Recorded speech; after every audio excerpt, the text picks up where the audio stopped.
Euzu billahi mineşşeytanirracim. Bismillahirrahmanirrahim. Elhamdülillahi rabbil alamin. Ves salatu vesselamu ala Resulina Muhammedin ve ala alihi ve sahbihi ecmaîn. Amma ba'd. Allah azze ve celle'nin izniyle bugünkü videomuzda şəriətin məsələləri barədə danışmaq istəyirəm. Yəni İslam şəriətinin qaynaqları. Biz oxuduğumuz hökmlər ki var, halallar, haramlar, vaciblər, müstəhəblər, məkruhlar, məndublar, bunlar hardan götürülüb bu hökmlər? Bunların əsas qaynağı nədir? Bununla bağlı danışmaq istəyirəm.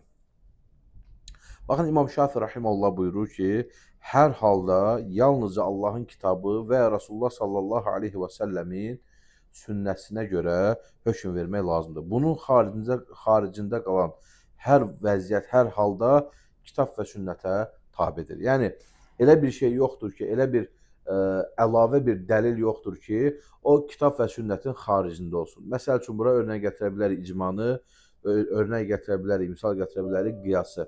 Yəni, bu halların, bu hər bir əlavə hal, əlavə vəziyyət mütləq Quran və sünnətə tabidir.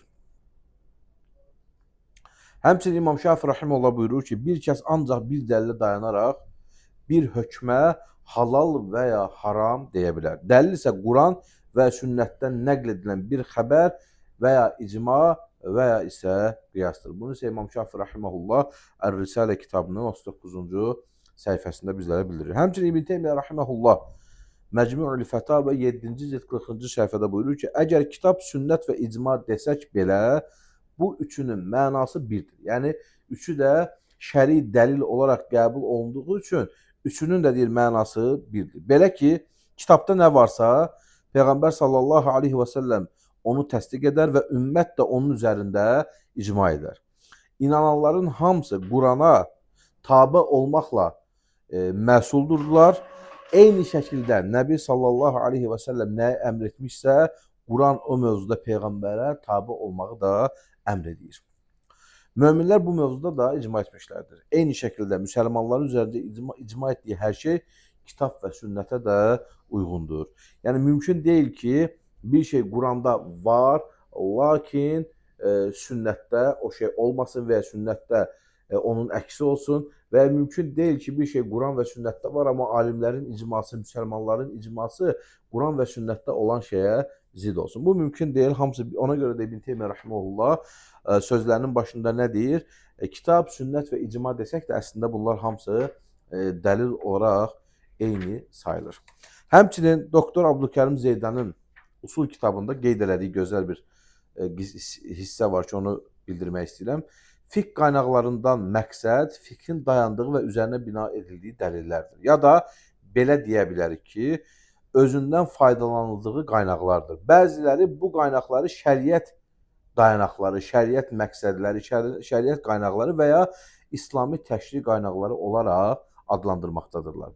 Adı nə olarsa olsun, ictihad qaynaqlarının hamısı istər Quran, istər sünnət olsun, Allahın vəhyinə dayanır.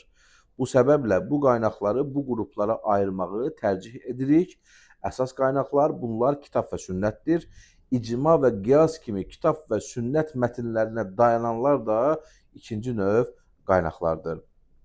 Və həmçinin bunun əlavəsində də bu dörd qaynağın xaricində olan qaynaqlar da var ki, sahabə qövülləri, istihsan, sədd-ü zəriə, istihbab, örf və bu kimi məsəl-i mürsələ və digər hansı ki dəlillər də mövcuddur ki, bunlar da Quran və sünnətə dayanan əlavə dayanaqlar, əlavə dəlillərdir.